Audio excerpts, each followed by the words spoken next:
Perfect. So, welcome back to the fourth episode of my Avon story. I hope you've enjoyed the first three. This week we have the legendary Judy White. Jude, how are you first of all, and how's lockdown treating you? Well, first of all, I'm very flattered with the legendary. Hope it's for the right reasons. I'm very well. I'm very, very well, Good. keeping myself fit. Feel desperately sad that very little badminton's been able to Mm, be played in the last year, because Avon were in such a high, and I feel for everybody out there anybody who's suffered with COVID, to not being able to do what we're used to. So, yeah.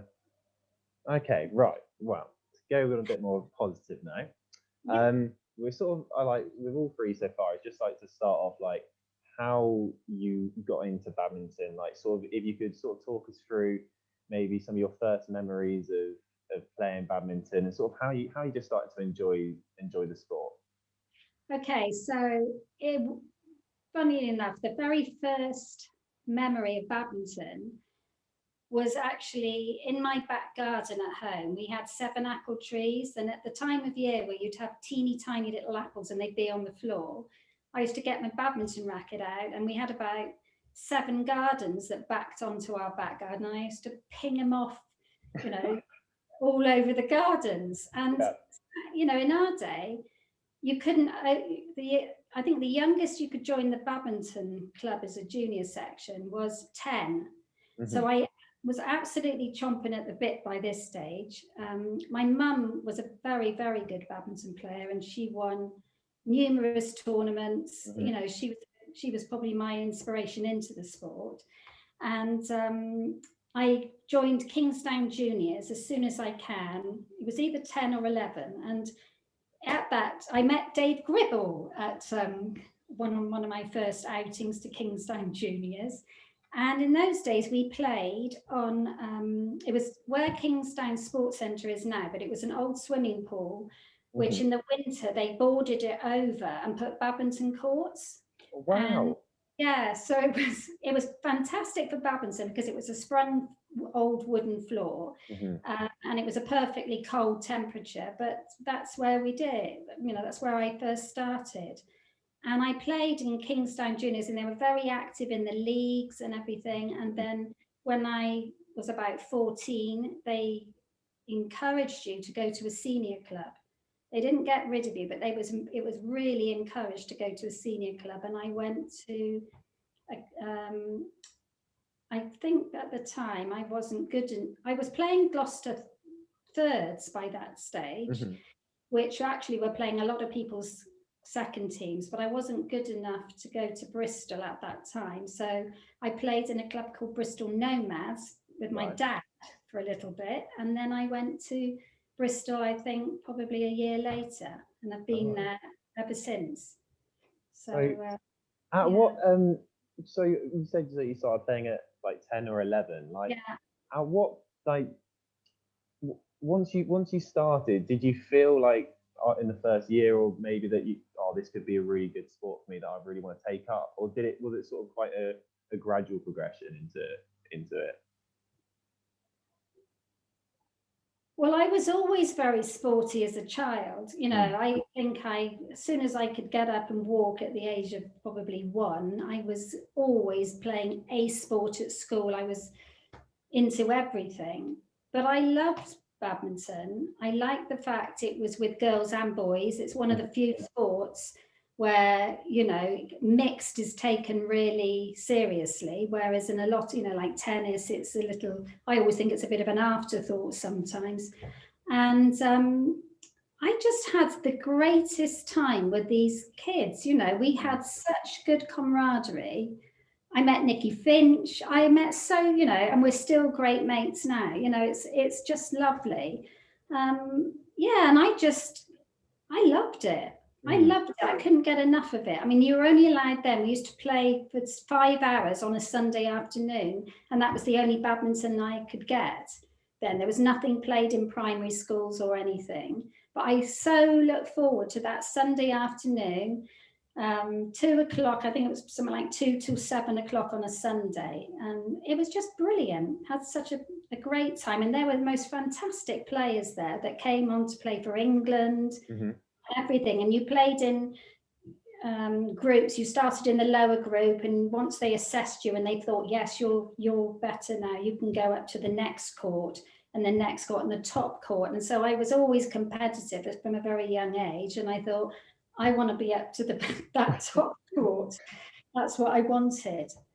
So I mean, I loved it, and I played for not Avon schools, it would have been Bristol schools there. And also as a junior, they didn't have many tournaments. You know, nowadays there's so many tournaments for juniors. I'm absolutely flabbergasted to see, you know, you could almost play every weekend. So for me, you know, we had certain tournaments in the Southwest, but it wasn't that many really. So I think it allowed you as a child to enjoy your other sports if you did them. You know, I was actually a dancer, so that was my main, you know, I know it's very... seen you dance. Do you? Yeah, I did. Honestly. Yeah, so that was my main thing. I was a dancer, but you know, I loved it, and I've had such great fun from badminton. I've met some amazing people all over the country, and you know, the social side.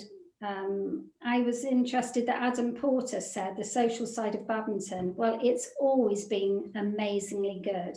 I don't know what it is about our lovely people in Avon, but you know, I've had the most amazing social life in badminton, and I loved the tactical side of the game as I became a little bit older. I really enjoyed that. Yeah. Okay, so as going on from that, and as you were sort of getting a little bit older, what I actually didn't know prior to this this interview, I had a conversation with Will Mellish, is that I didn't realise Avon is a relatively new county in terms of badminton, and you yourself actually played for Gloucester when you're a little bit younger. Yeah. Talk to me about, well, firstly, sort of how you got integrated into that side of the county first of all. So I got picked to play for Gloucester when I was 14, and you know, it was a massive accolade at that age because Gloucester were really strong, very strong county, and as I said earlier, you know, they were playing most people's county second teams at the time. So I sort of went in this very naive 14-year-old who'd only been used in a way to junior badminton, and I came up against a girl, I think her name was, I can't remember, Alison, I think, from Cornwall, and right. She was a few years older than me, and she absolutely wiped the court with me, and that was my first introduction to senior badminton. But it was such a good introduction, really, because it taught you there was a big gap between the junior and playing senior, and I learned a lot from that. And I probably played for good 2 years until I was about 16. And because basically, if you lived north of the river in Bristol, you played for Gloucester. And if you were south of the river, you played for Somerset. And a lot of my friends that I'd met in junior, because the Bristol schools at the time were all training down at Gordano School. So I used to meet up with them, and we'd all, whether you were north or south of the river, we'd play at Gordano School. And so when they decided they would merge to become Avon and Somerset. So it meant, so anybody who was playing for Gloucester could have the choice. You could either remain with Gloucester, or you could come down and join forces and be Avon and Somerset. And I chose Avon and Somerset purely on all my friends were there. Of course. So, you know, it was a natural thing to choose. So so that's why I came down and played for Avon and Somerset. And we probably played like that. It's a terrible thing to say. I would say a good 20 to 30 years as Avon and Somerset. And then we split and went to Avon. And because Somerset they felt they had enough players and they wanted to split and be their own county. And so that's what happened. They created their own county setup and we became Avon. Yeah. That's fascinating to me, because as obviously like a relatively young player in the setup, like I've always just known sort of the county as Avon. Like, yeah, you have Avon, you have Somerset, you have Yeah. Gloucester, but you just yeah, it's fascinating to me. But anyway, Yeah. I'll We have got really good close connections with Gloucester. Mm. My mum was a Gloucester player, and she's still in touch with some of them that are still playing now. And you know, one of them in particular, a guy called Mike Tredgett. I mean, he won the All England. Just, you know, he was mum's partner, and he won the All England quite a number of times. Not with my mum, but with various players. Yeah, yeah. So that's how Avon became Avon. So yeah. Awesome. So you mentioned, I think, just little bit earlier on about how you eventually got into Bristol and District Club. Yeah. When you said you were how old? About 15. About 15. Yeah. And you are still here, still at Bristol District to this day. Yeah, just about. So an amazing journey with them. I mean, obviously there'll be so much to cover, but if you can, try to talk about like your journey with Bristol and District. Obviously starting at a young age, and it must be just something that's really obviously quite close to your heart, being still there now. Yes, I mean, my mum was there when I started, and it was a very cliquey club at the time, because you had to be invited. You couldn't rock up and say, "Can I have a go?" You had to be invited in, and it was they at the time. I think I would have was definitely their youngest player at the time, and then at 17 I became their secretary. So I took over. Wow. As secretary, and actually it's been we changed things a lot then, because I was young, and it was the committee then was I was the youngest person they'd had with others, and it's taken a long time to alter people still, I think, look at us as a cliquey club, and we are not a cliquey club at all. We take, as we take juniors and stuff. We would have loved, years ago, we would have loved to have started a junior side. And unfortunately, where it's a massive problem for us in Avon, is getting extra courts. And we just couldn't. Kingsdown Sports Centre at the time, they wouldn't even give us an extra hour, let alone, for 3, because you can't really run a junior club just on 1 hour. And we wanted to have something where you'd start with juniors and push them along into the senior club. So that's been really hard, but it's been a very successful club over the years, and we've been lucky enough to attract a lot of county players. And it's difficult, when you've only got, then we only had 2 courts, but we were playing twice a week up at Kingsdown. But it has marched on, and we have lived with the times, and we have encouraged all sorts of players to come along. Not just, people think, oh, you only take county players. No, that is not the case at all. What we don't have is the facility to take beginners. And the number of times I've had people who came up to the club wanted to have, we always used to give them a trial, and then if they weren't up to the standard, because we haven't got this facility of numerous courts to be able to do it, we would always push them into the direction of a club that was most suitable for them, because at the time I think there were 37 different clubs within the Bristol League and Bristol area, and sadly that has shrunk massively now. Yeah. But clubs were a massive thing. All your county players played in the clubs. It didn't matter, county first, second, third, juniors, everybody went to the club to get all their badminton. Avon and Somerset were great, because we had every week, we'd have a county training down in Wells, which was a long way to go. But, there was such competition for teams. If you didn't go that week, then you'd probably be left out of the next county match. Wow. But so clubs were massive, everybody went, and it was the same for all clubs. And we had masses of club tournaments, where They were often handicapped, which was very difficult at the time. If you were a good player, you'd be like -15 minus a serve. What was your handicap?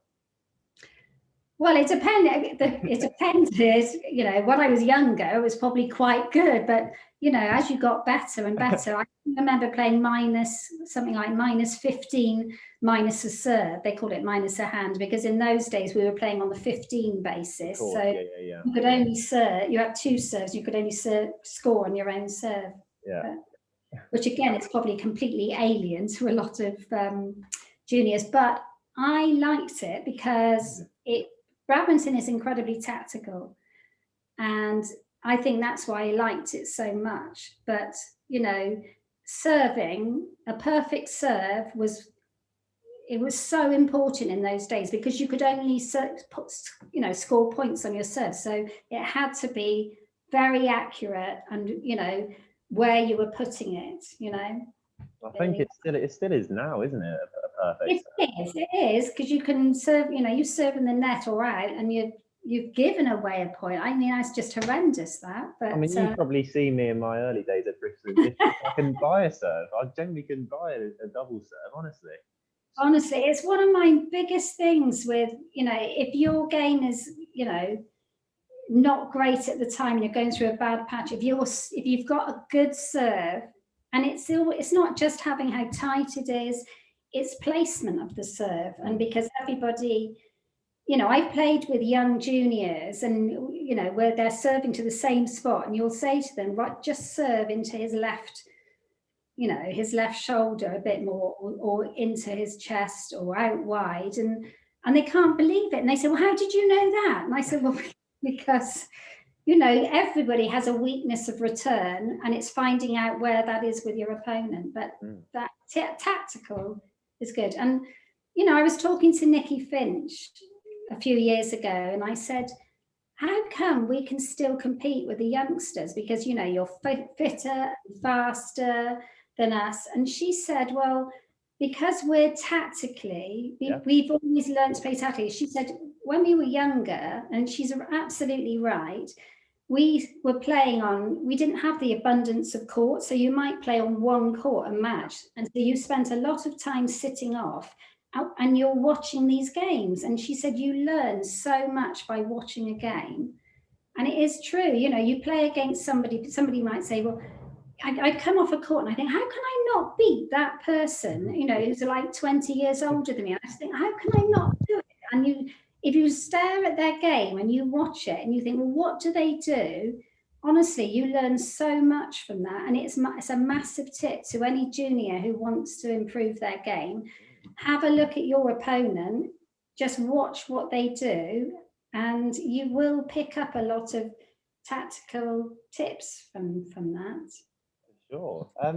So just going back to Bristol and District, like in all those years, I'm sure there are many to choose from. But could you look back at, and you said there were some tournaments that, like, obviously there were quite a few big tournaments, maybe bigger than they are now. But are there some particular moments or wins or memories that like really stand out from a Bristol and District match or tournament? What do you mean from a club point of view? From a club perspective, sorry. Yeah, from a club perspective, I would say one of the best, they used to run a national club competition. So, I mean, when I look back on it, I mean, we used to literally all leave work and we'd hammer down to Cornwall, play a match in Cornwall and then come back. And it was because you'd get drawn to the southwest. So you would get these draws. I remember we played against Plymouth, somewhere in Cornwall, and then the winners of the southwest would come up and we'd have to play off against the winners from other clubs, as a national tournament. And we did come fourth one year. So we were fourth in the country. So that was that. And they were great tournaments. So it was a huge commitment for the people playing in it because we all had jobs and we'd have to leave as soon as we could. I mean, some of them were, thank goodness, played in our home match. So we'd play in Bristol. But if you had to go away, it was a nightmare, really. That sounds a nightmare. Yeah, and we'd get back at like 2 a.m. and then you'd be back into work the next day. But I think people loved the sport so much. I mean, I remember being phoned up at something like 7 o'clock in the morning once on a Sunday. Can I go to Cornwall? Be down to catch the minibus or whatever at 7:30, and you just did it. You didn't think, what am I doing? Yes, of course I went. You just went. So yeah, there was a huge commitment, really, and I didn't think twice about it, really. You just did it. Fantastic. Oh, that sounds. Yeah, but yeah, I think that was one of the best for the club. Was Mm. that? Yeah, I wish yeah. they could do something similar to that now. That sounds amazing. Yeah, it was. It was a great tournament, and I think it's best to play it in districts because you can't. It's very difficult to, Yeah. the roads are busier now for starters. And What was that tournament called? Sorry. well, don't laugh, but it was actually called the British Trout Tournament because it was sponsored by British Trout Okay. Association. Did you win some fresh fish or something? No, we did. We did wear. I think we got some T-shirts and some. I think it was an apron. It was all kitchen stuff with like British Trout on, but yeah, not the most salubrious sort of name for it, but yeah, but it was just a great way to play clubs from different. We lost to somebody in Essex, for example, which had half the England team in. But it was a brilliant way, and we had some stunning players in our team at the time. So yeah, it's good. It's really good. And then now, sort of moving into a county perspective. Yeah. For Avon, I mean, again, you played for Avon for numerous years. Are there a similar question really in a county perspective? Are there any sort of tournaments or seasons maybe that really stick out in your memory as playing for Avon or Avon and Somerset as it was a little while ago? Oh my goodness! I mean, almost too many. Oh yeah. Almost too many. I mean, I've always said to people, actually, some of the best games I've ever played in, I've actually lost. And these will be against top England players. I've had the chance to play against them. And you really you lift your game up to do it. But I had some fantastic players that I played with. Kath Wilkins was one of them, completely underrated player. In my opinion, she was absolutely fantastic. At the age of 14, she had such an incredible badminton brain. It was amazing. And she went on to partner Nikki Finch. And they won a lot together. They were awesome, to be honest, those two. But I was lucky enough. I played with Nikki and Kath, but Kath was at Bristol with me. So I played many, many tournaments with her. I'd gone into, I was very lucky because I had a serious shoulder injury when I was 16, 17, which it was an important time as a junior because I was just getting into the England setup. Yeah. And so I was then out. I had recurrent desiccation of the shoulder, so I had serious operation, and sadly I didn't come back till I was about 19, and I had to really learn to play again almost because I was more limited because of the surgery, and I thought, well, I'd never play again. They couldn't tell me whether I would, but actually I think I got back to playing, and I got back and I played for county firsts in the end, for the equivalent of, I think it was obviously Avon and Somerset first at the time. And I think that for me was a massive achievement because I never thought I'd play again, let alone to that level. And then I went on and played, I think I gave up playing for senior county when I was about 40, and I went straight into the vets, which the standard in the vets is incredible. People think, oh, it's old fogies badminton. It's incredible. They're such, at 40, a lot of them are playing Premier League still. The standard is incredible, and they're so clever, such clever players. And so what was lovely is I met all these people that I played as juniors against. Karen Beckman was one who sadly died last year. But she was a junior with me, and she was impossible to beat. And I had beaten her in the vets. So it's like, yes. But she was, amazing player, amazing. Yeah. Sorry, just quickly going back. Apologies, I wasn't aware of your your shoulder injury. Yeah, Could you yeah. talk a little bit more about that? Firstly, like I'm not like how it occurred and your thoughts as you're sort of getting back into badminton from that, because that sounds like I mean, as you said yourself, a really sort of big moment in Yeah, your career it as a was a badminton big player. moment. It was a big moment. I didn't know it was recurrent dislocation, and you can ask people who used to play against me at the time, and I would literally stop playing, and my shoulder would hang, and I'd sort of wiggle it around, it would jump back in, and then I'd carry on playing, and they weren't sure what it was, and eventually it turned out to be this recurrent dislocation. And I was extremely lucky at the time because there was no such thing as sports surgeons in those days, but there was an incredible surgeon called Mr. Ratcliffe. And he did Robin Cousins. He was an Bristol Olympic skater, and he did his ankles, and he took charge of me. I was so lucky. And normally it's an injury that cricketers and swimmers get, and it's certainly not on people my age. But he did quite a unique operation where the scar was he did it underneath my arm rather than over, and he gave me enough movement to allow me, he thought, to be able to play badminton again, but it was restricted. I'm very much restricted. I haven't got the same movement as I did before, but he allowed me enough. So when I came back to play, I can remember it was hilarious. I mean, all I could do was flick it around with my wrist. I did drop shots for England. I became very good at them. And I didn't come back to Bristol because I wasn't up to that standard. So I played for a team called Yatton. And I was incredibly lucky to play with a woman called Muriel Gaylor, who she came from Kent originally, and I played with her, and she played with a green flash shoes and a wooden racket. And she was incredible, this woman. She taught me so much about the tactical side of the game. And I literally just filled in around her. And I just learned so much from her, to be honest. So where I was a little bit of a powerhouse before, believe it or not, because most people won't remember me. I believe that. I believe that you were.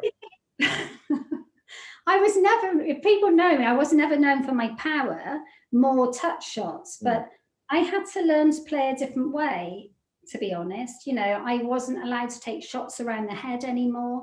So my backhand was better than my forehand, really. So which is great for ladies doubles because everybody pummels you down your backhand. And so my backhand was actually better than my forehand. And, but it made me think about my game a lot more. And I think that's, when you've had an injury and you have got limitations on some of your shots, you have to learn to play a slightly different way, be a bit craftier in a way, playing into spaces. And it's not all about the power game. Sometimes it is about the little pushes into spaces. And as I say, I learned to play a different way. And I never for 1 minute thought I would ever be good enough to play for county firsts, having really had to start again at 19. So really, I'm so grateful to that surgeon for doing such a wonderful job. And I was able to play. I always felt I was lucky, really lucky, and it proved to me how much I loved badminton. It's the people I've met as much as the game. I've met people all over the country, and they are so lovely. And anybody who's thinking of not going to play in the vets because they think it's full of old, honestly, the people that play are incredible. You'll play people from other European countries. The standard's fantastic, and the camaraderie is just brilliant. Do you think having surgery like that and not knowing what's going to happen after something like that, do you think that really just puts not even maybe badminton, but just sport into perspective? It's just something you just enjoy, and you just really have to cherish the moments you have with it. Yeah, absolutely. And I feel it's so sad when we've seen in the past, or I've seen in the past, talented juniors that get to a certain age and you think, well, you're just getting good now. You've got everything there and you just now need to learn when to play these shots and how to read the game and a bit more. And then they give up because, oh no, I've had enough of it now. And it's so heartbreaking. And I think that Avon in the last few years has had a big push on juniors, especially the 17 to 21-year-olds. And it's been fantastic to see all these juniors having a great time. I've helped at various tournaments, and it's fantastic, to be honest, to see. But it definitely does. I think when the chips are down and you have a serious injury, you realise what it actually means to you. And I know, sadly, I've had to have a shoulder replacement, which was is what it is in recent years. But I love watching the game. A lot of people say, "Oh, I don't like it." I love watching matches. I don't care what standard it is. I love it because I like to say, "Oh, you should have done that." The tactical side, I really like it. So I'm lucky in that respect. But yeah, it's so nice to be involved. I had to be involved in some way. I couldn't sit on the sidelines. I don't really hope my surgeon's never going to watch this, but I have had a few sneaky games. I'm very careful what I do, and I don't sort of I try not to play any matches unless things are desperate. Well, that is lovely to hear from an outsider perspective. It really is. Just on you said you've met some amazing people. Avon, I mean, Avon legends, as we know them. Could you talk about your relationship with some of them? I mean, I could list off names if you want, but it would probably be more maybe more after you just talked about them in general, because there are so many, I'm sure, and so many amazing people. And we actually before you described some of them as brothers and sisters, like things like that. How close you got? Absolutely. Well, you have to remember that we've known each other, a lot of us, since junior days. And, so many of them are still playing, which is wonderful. I mean, there's, Dave Gribble, I mentioned, Ian Nichols, who actually, he used to play for, I think I first met Ian when I was a junior playing, and he was a junior for Devon. And we used to meet up because we used to have sort of Southwest tournaments. And then he moved to Bristol. Debbie Burrell, as people will know her as, she became one of my best friends, and she came from Kent, but I've known her. She came to Avon and when she was 22 and I was 18, and sadly she died last year, which was really sad. But she was an incredible player, and she won the All England Juniors when she was younger. She's played in the actual All England tournament. I think a lot of people don't know that, but her tactical knowledge was phenomenal. I learned a lot from her. She could read a game so well. She really was. Tim Stokes, he used to be and when in my heyday, he was our Avon and Somerset #1 player, and he was amazing. But you never wanted to go in a car with him to a tournament because he'd always get to the final. So at 1 o'clock in the morning, he'd be playing his final and we'd be like asleep in the corner waiting for him to finish. But he was an incredible player. I get that with Sid Holder. Every time I went to the blinking Sid, honestly. They're always in the blinking final. Anyway, sorry. It's hilarious, isn't it? But Pete, I'm frightened. I'm gonna miss people off here. But Keith Burnham was another one. I always said it was like playing a fly in a jam pot because he was everywhere around the court. He was absolutely everywhere. You thought you'd nailed it on the floor as a sitter on the court, and for some reason, how he got to it, I have no idea. It'd be back. And he's actually living in France now, but he's still playing, and he plays. I think he's ranked in France. It's amazing. Honestly, he's ranked in France, and he runs a club. And when he first in a place called Valence, which is in sort of the southeast, sorry. And when he first went there, I think he had there were something like 30 or 40 members there, and it's well over 150 now. And they looked him up and down when he first went there, and they said, well, here's a plastic shuttle, go and play our number 2 man. So he went on and played singles, and he wiped the floor with him, and then they gave him a feather shuttle and said, well, you can play our number 1 man, and he wiped the floor with him. So I think it was a fantastic thing for Keith at the time, although we sorely miss him because he was such an amazing player. Will Mellish was incredible. I played with Will at the age, he was 16. Still is. He still is. Sorry, Will, you still are. You're the daddy. Currently. I played with Will when Will was 16, mixed, and mixed doubles is very tactical. And I couldn't believe the badminton brain he had on him for a 16-year-old. He was amazing, honestly. There you go, Will. So that's his shout out there. Yeah, and there was also another girl called Candy Bairstow. She was an incredible player as well. Nikki Finch, of course, she was amazing. Kath Wilkins. There's just too many. There's probably too many to mention. I know. I'm really sorry. And also the Stotts. It was Paul Stott and Andrea Stott. Their father was a fantastic player himself. So yeah, we've had a lot of very, very good England juniors that have come through, and occasionally ones played England seniors as well. I've got. I'm not sure. Apologies, you mentioned them, but Simon Lasky and Keith Vernon as well. Keith is the one that was in France. Yeah, sorry. Yeah, but Simon Lasky, he did a lot for Avon. And to be honest, I knew Simon since he was a junior, and I had a lot of respect for him. And I played with him quite a lot, and I've won tournaments with Simon. But he had a terrible back injury.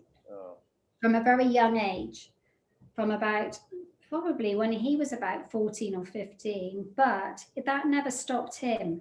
And he was such a great tactical player. He could read a game so easily, and him and Keith Vernon played together. So Keith was the Billy Whiz zooming around the court, and Simon would just control the game from wherever he was in the court. And yeah, he was very difficult to play against, very difficult. So it was nice for me. I actually played with him, but he did do a lot for Avon. He put a lot of effort and work in, and he now lives in Germany. He's moved to Germany. Yeah. Avon's gone international then, France, Germany. Just talking, and you mentioned the standard of the vets that you played, and yeah, I just want to know a bit more about sort of that side of it. Like, cause you said you started over 40s and played until over 60s or over 50s, sorry? I probably played, well, I mean, I actually went and played a couple of games in a tournament for, it would have been Avon 55s last year. Probably shouldn't have done it, but I did. And enjoyed it. No one saw. Yeah. But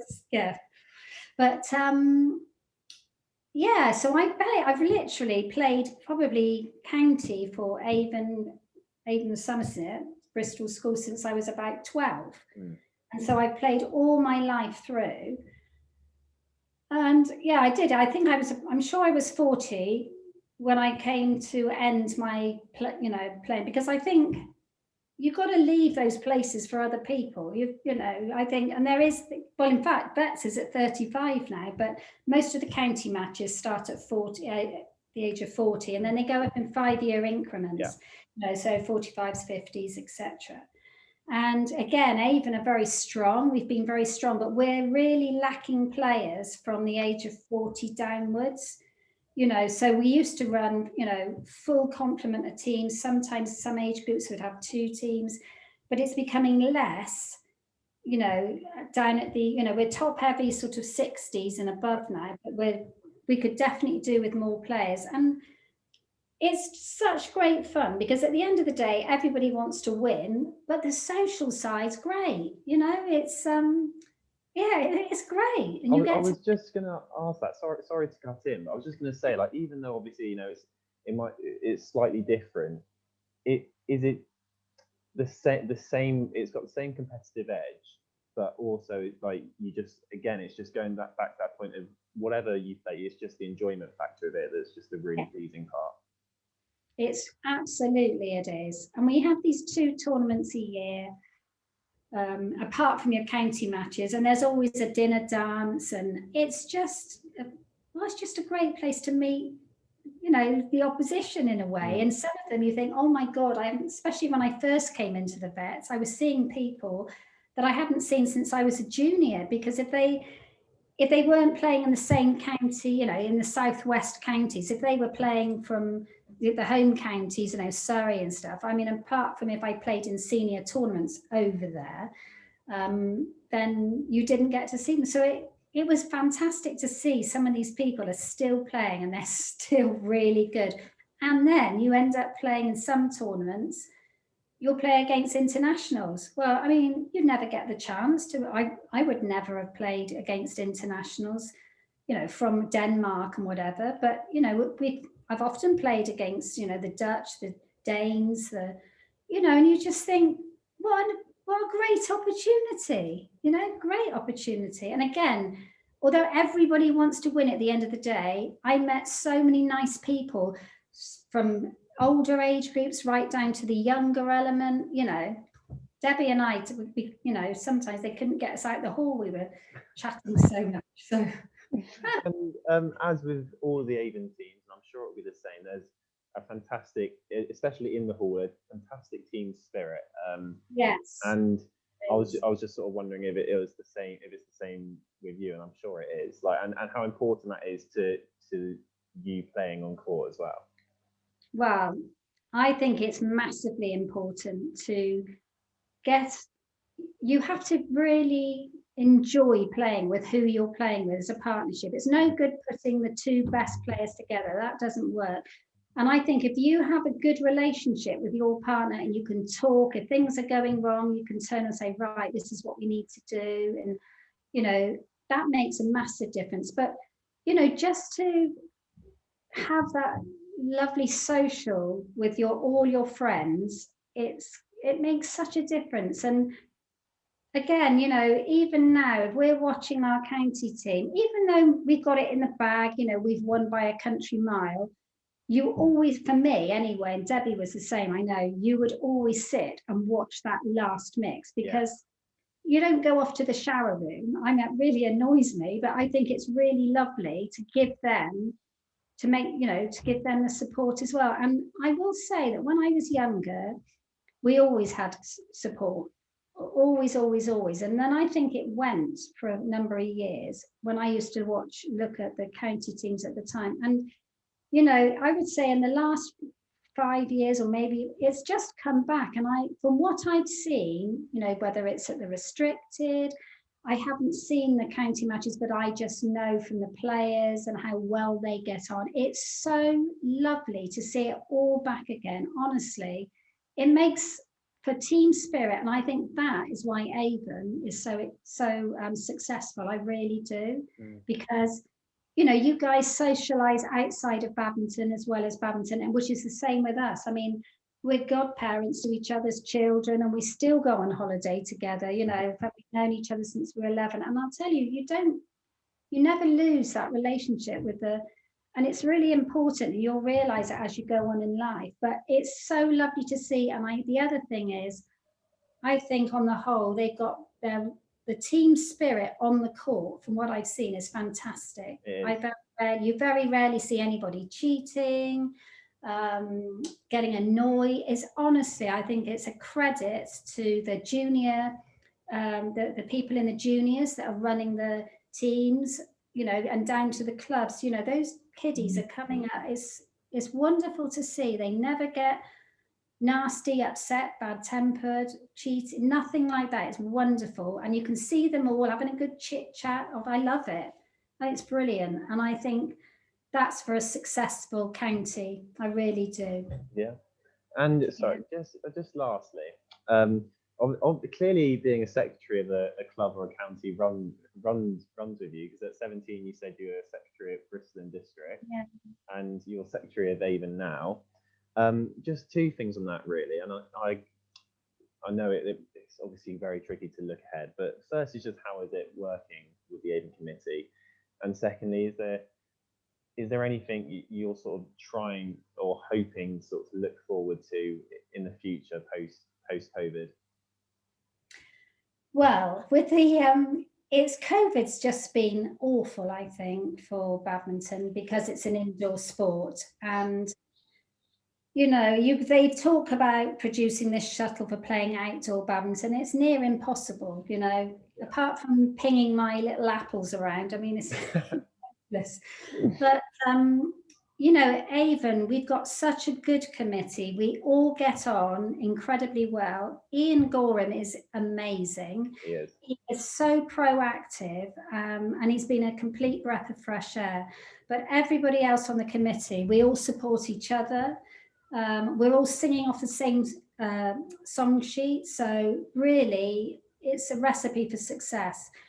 But I had no idea when I first became secretary of Avon, I had absolutely no idea how much goes on in the background and how many people are doing things all voluntary, almost all of it's all voluntary with schools, making sure, tournaments are being organised. And, it really is lovely to see that most of this is almost all of it is all voluntary. There's very little that isn't. And it's just incredible what goes on in the background. So to anybody who thinks Avon is just about the county players, it's not. There's masses going on, and we're always there. If anybody from clubs, because we desperately want people from the clubs to realise this, that we're there. Avon is there for clubs. It's not just for county, it's for clubs as well. So if you've got any issues or problems that we can help with or anything, that's what Avon's about. It's about being there for everybody, whether it's on court or not. And we're really lucky that the committee's, it's great. The committee is great. Post-COVID, I really hope we can get going as soon as we can, because what we don't want to do is lose the enthusiasm that we had, especially with the youngsters, because a county is only as good as what we can feed through, like juniors coming through. If you haven't got the grassroots players, then your county will eventually dry up. Hopefully we can get back into schools as soon as we can to promote the badminton. It's such an easy game to teach children in a way, rather, because the shuttle drops on the floor, unlike tennis where you have to go hammering 500 yards down to retrieve the ball. And it's just, I really hope we can get things going, and kiddies want to be playing, and we just don't lose the players. It's worrying that we just don't lose. So to everybody out there, please support Avon in the same way that you were before. It was in such a great place when we left off. We had 6 county teams? Yeah, 6 senior teams. And the juniors was really buoyant as well. And I just really hope that everybody takes it on board and supports like we did. And hopefully they're raring to go, because I know if I could play like I used to, I'd be chomping at the bit. I know I am. Trust me. I'm doing I'm shadowing around the living room sometimes, and my housemates are what's going on. And I know that James Elkins has been doing these. I haven't done them myself. I'm sorry to say. I did quite a few in summer actually, and they were very good. Yeah. Yes. Really thank you, James, for that, and also the county for supporting it as well. So that is a lovely place to finish on such a nice positive note. Judy, thank you so much for talking. I mean, I'm sure there's so much more. There's probably a whole another hour or however long it's been, but maybe that can be a part 2. Thank you so much for coming on, and thank you everyone for watching. If you've got this far, it will hopefully be Sid Holder in the next one, so a perspective from him, which would be nice. And I really hope you've enjoyed. Jude, thank you again, and we'll see you in the next one. Yeah, you're welcome.